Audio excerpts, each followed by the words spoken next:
don't know, have you ever wondered what happens to the food you ate?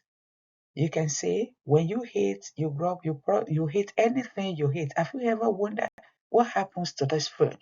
The food goes on a journey, and it goes on a journey where in the body, but it passes through definite path. That is, it passes through definite paths in the body. It passes through a path that is referred to as the digestive system. It moves from here, the mouth, moves down through this particular organ, moves down, goes this way to this C-shaped organ, move down to this cord organ, and down to this one, you know, moves like this all this way and down to this place. That's how the food that we eat travels. Now, what are the names of these organs? We have the mouth that we are aware of. In the mouth, we have certain glands that are referred to as the salivary glands. We have the esophagus. We have the C-shaped organ, the stomach. We have the small intestine. That's the small intestine. The one inside is referred to as the small intestine. Then you have the one that is big, that is referred to as the large intestine. Then the large intestine ends with what we refer to as the anus. There's one thing at the corner here. That thing is referred to as the appendix. It's like a corner in the intestine. It doesn't lead anywhere. That's why it is referred to as the appendix. Now, the digestive system is like a tube, like a canal. That's why the other name of for the digestive system is alimentary canal, because it's like a tube, like a canal that goes down up to the last part of the system, which is the anus. But aside these ones, we still have some other organs that contribute to the process of digestion. That is, that contributes or that part of or that being regarded as part of the digestive system, like the liver, the gallbladder, and the pancreas. So we move to the next one. Let's look at the functions of all these organs that we have mentioned. Now, before we look at the functions, we have the ones that I've showed you the other time, the pathway of the human digestive system.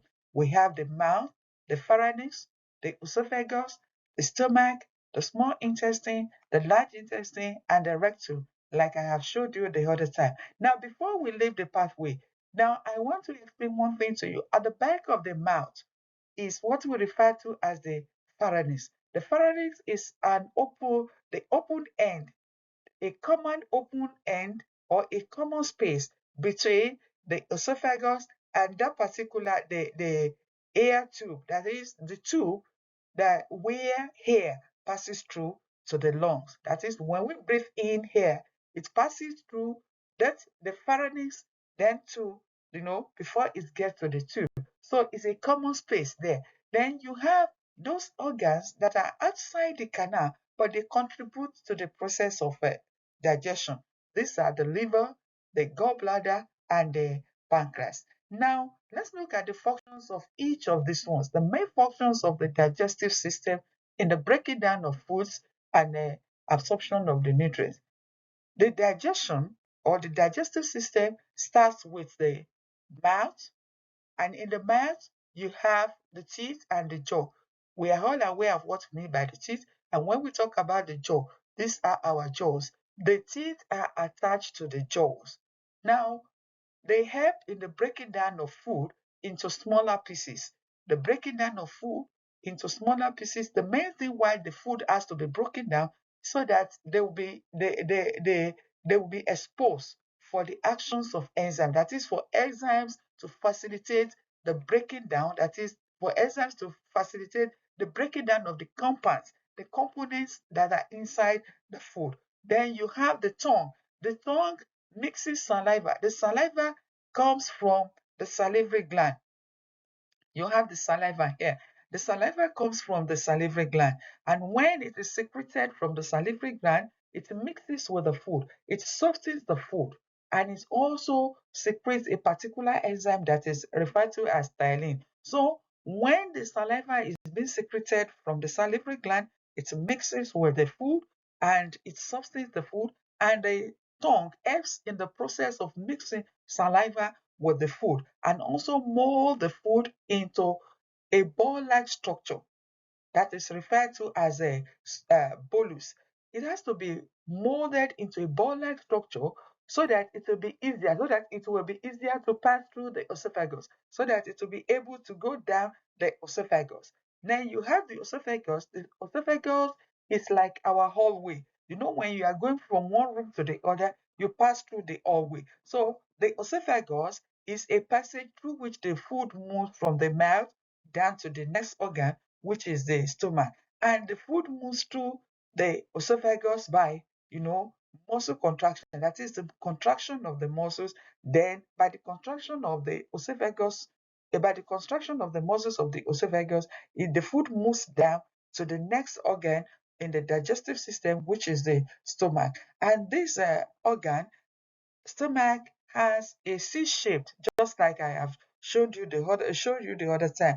And then the stomach, the food, you know, mix the walls of the stomach continues to mix the food up, and as it mixes the food over and over and over again, we call that one churning. So that's why we say the stomach churns the food. That is, it mixes it over and over again. Now, meanwhile, it is important to note that the saliva is alkaline in nature.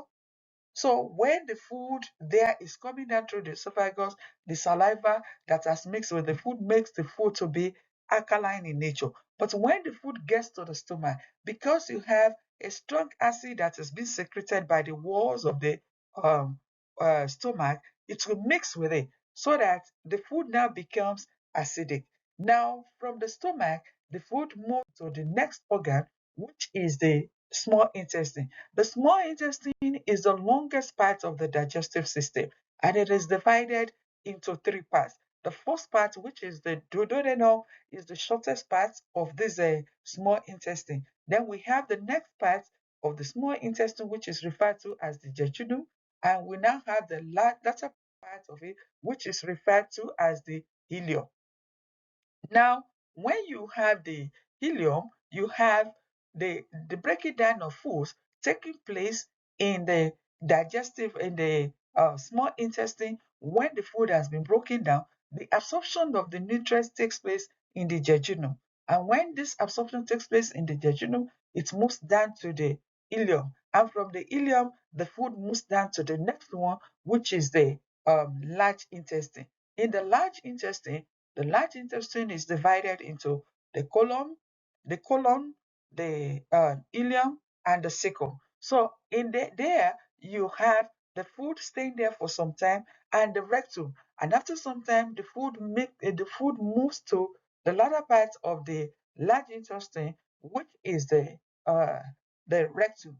And by the time the food gets there, it becomes a waste because the nutrients, when we say the nutrients, the nutritive part of the food, the substances that are nutritive, the substances that are useful to the body must have been, absorbed into the body. And so what you have remaining are waste, things that are not useful to the body. And so those ones we have to be removed from the body. Now let's look at some other associated organs of digestive system. We have the liver. The role of the liver is to secrete bile.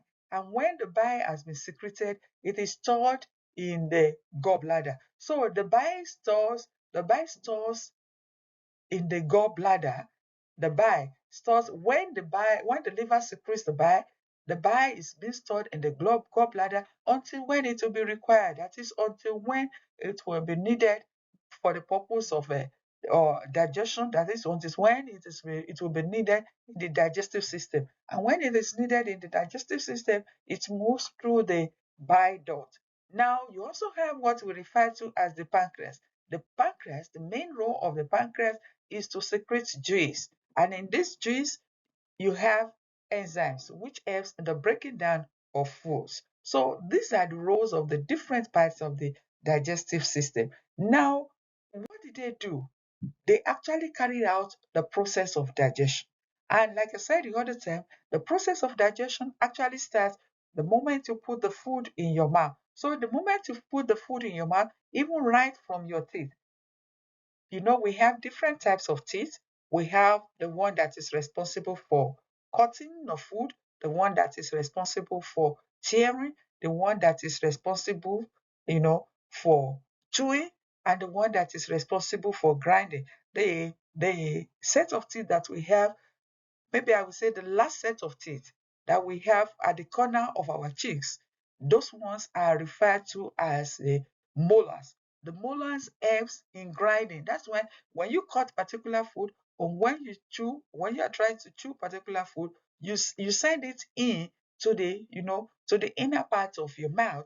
That is, you are trying to send it in to the teeth there, so that it's going to grind it, to make it more smoother. And when it's sent it down there, when the food is sent to the corner there, it grinds it. As the food is being grinded by the teeth that are there, it exposes the food, it increases the surface area of the food, and thereby exposes the food for you know, the purpose of digestion, that is for digestion to take place. So when we talk about the digestive system, we're indirectly talking about the function of the digestive system, which is digestion. And when we talk about digestion, the simple meaning of digestion is the breaking down of food molecules into simple absorbable form. When we say simple absorbable form, you see all the foods that we eat, they are made up of um, molecules.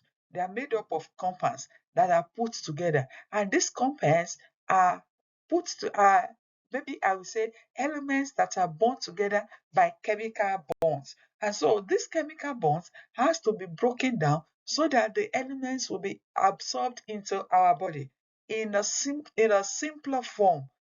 That is, when you eat, what I'm trying to say is that when you eat any food, if you take bread, for example, the bread will not be useful in your body until when it is broken down into a simple form, the simplest form that the body can take. So that is what the digestion is. Digestion is the breaking down of food molecules into simple absorbable form. And this is being carried out, that is the process of digestion is being carried out by digestive system. And this process of digestion starts in the mouth. The teeth breaks and chew the food. And the saliva mixes, the saliva that is being secreted from the salivary gland mixes with the food, and it softens the food. So as it mixes with the food, it softens the food. The amylase that is present in the food, in the salivary gland. In the salivary gland, we have the saliva that mixes and softens the food. And we also have an enzyme that is responsible for acting or breaking down cooked starch. That is, it's going to break down cooked starch into, a simpler form, because it is in a complex form at that level. But it is just cooked starch. So if you eat starch that is not cooked, the digestion will not start from the mouth.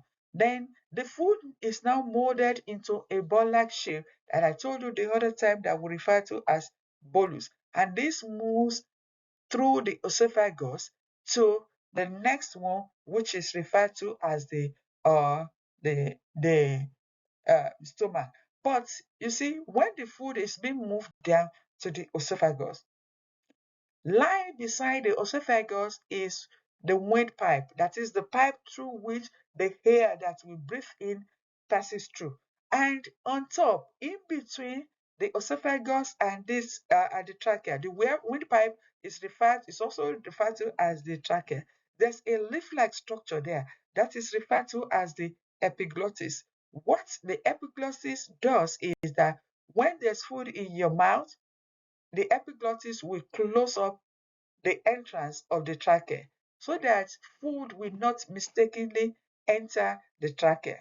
But when there's food in your mouth and you are talking, there's every tendency for the food to enter the trachea, because when you are talking, there's the word comes with air, and there is need for the windpipe to be closed so that food will not go there. But when there's food there and you are talking, the epiglottis will not be able to function, and so the alimentary, the esophagus and the trachea will be open at the same time.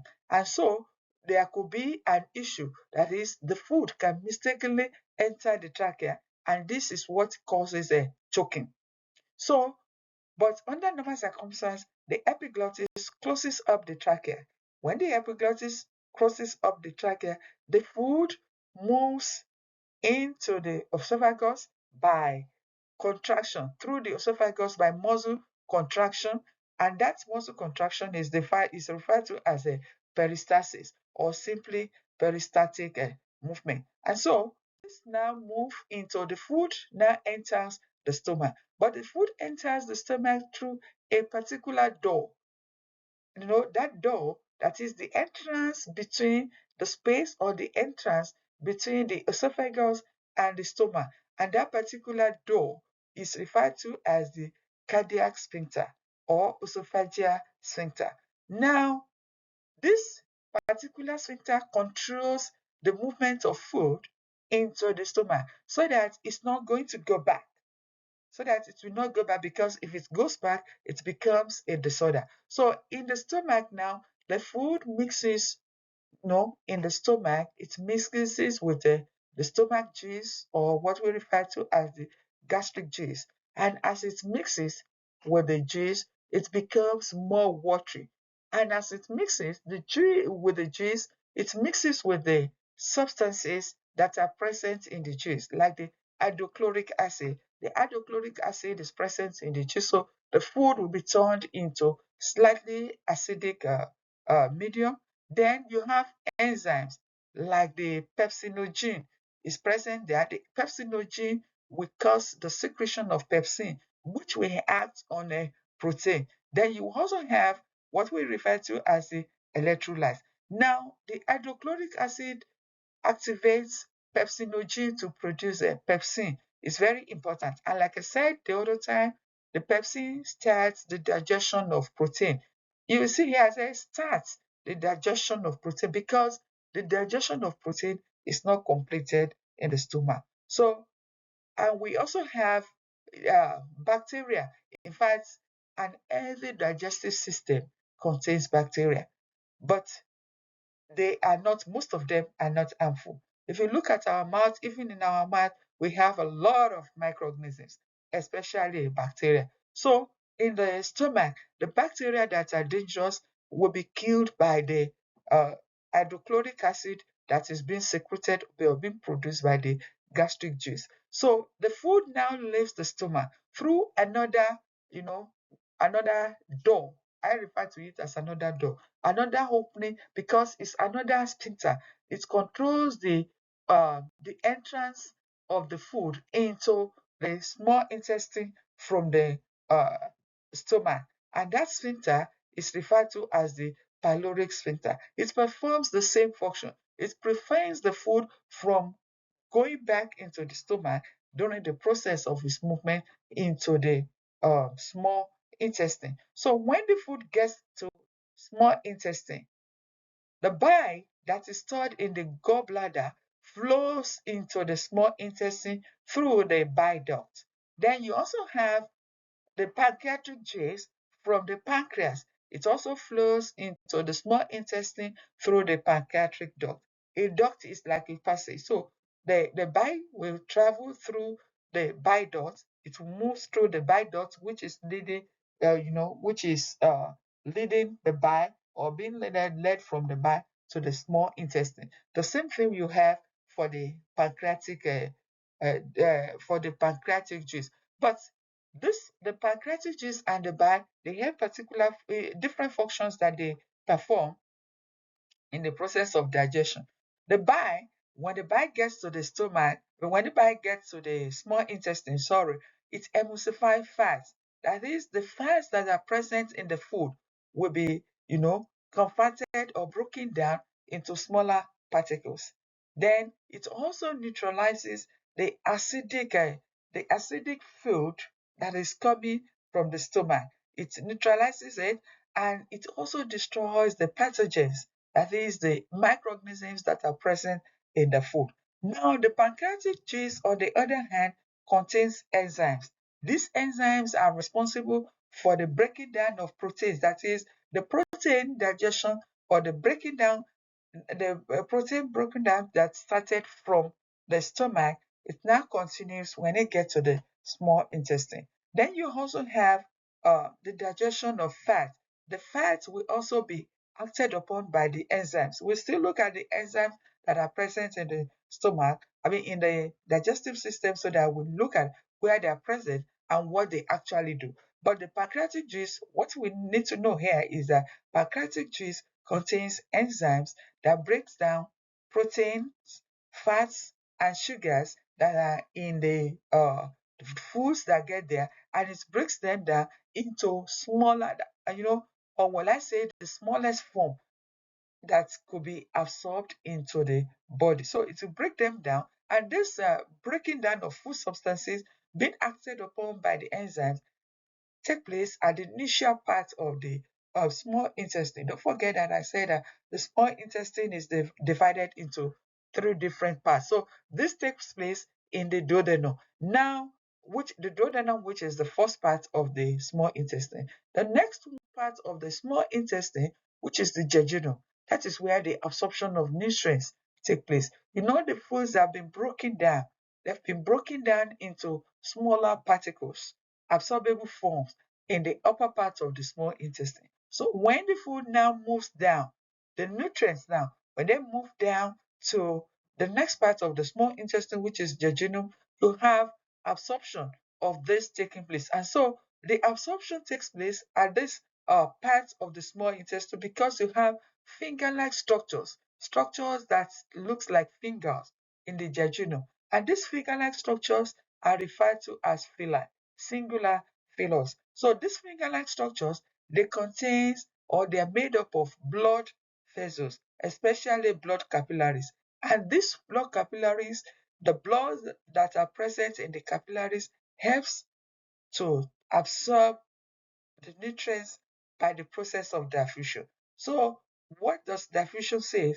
Diffusion says that it is the movement of molecules from where they are more, that is where you have a higher concentration, to a place where they have a lower concentration. So within or in the lumen of the digestive system, you have a higher concentration of these nutrients. So, but in the blood, we have a lower concentration of the nutrients. So by simple diffusion into the blood, you have the movement of the nutrients from the digestive system in the lumen, that is in the tube, into the blood in the villi. And so this is how we have the absorption taking place. So the remaining food, more, which is of a higher percentage, which is in liquid form, now moves to the large intestine. When it gets to the large intestine, you have the water will be absorbed, electrolytes will be absorbed into the body. Electrolytes will mean, when we talk about electrolytes, we're talking about minerals that are present in the food. And you also have some more vitamins will be absorbed into the body.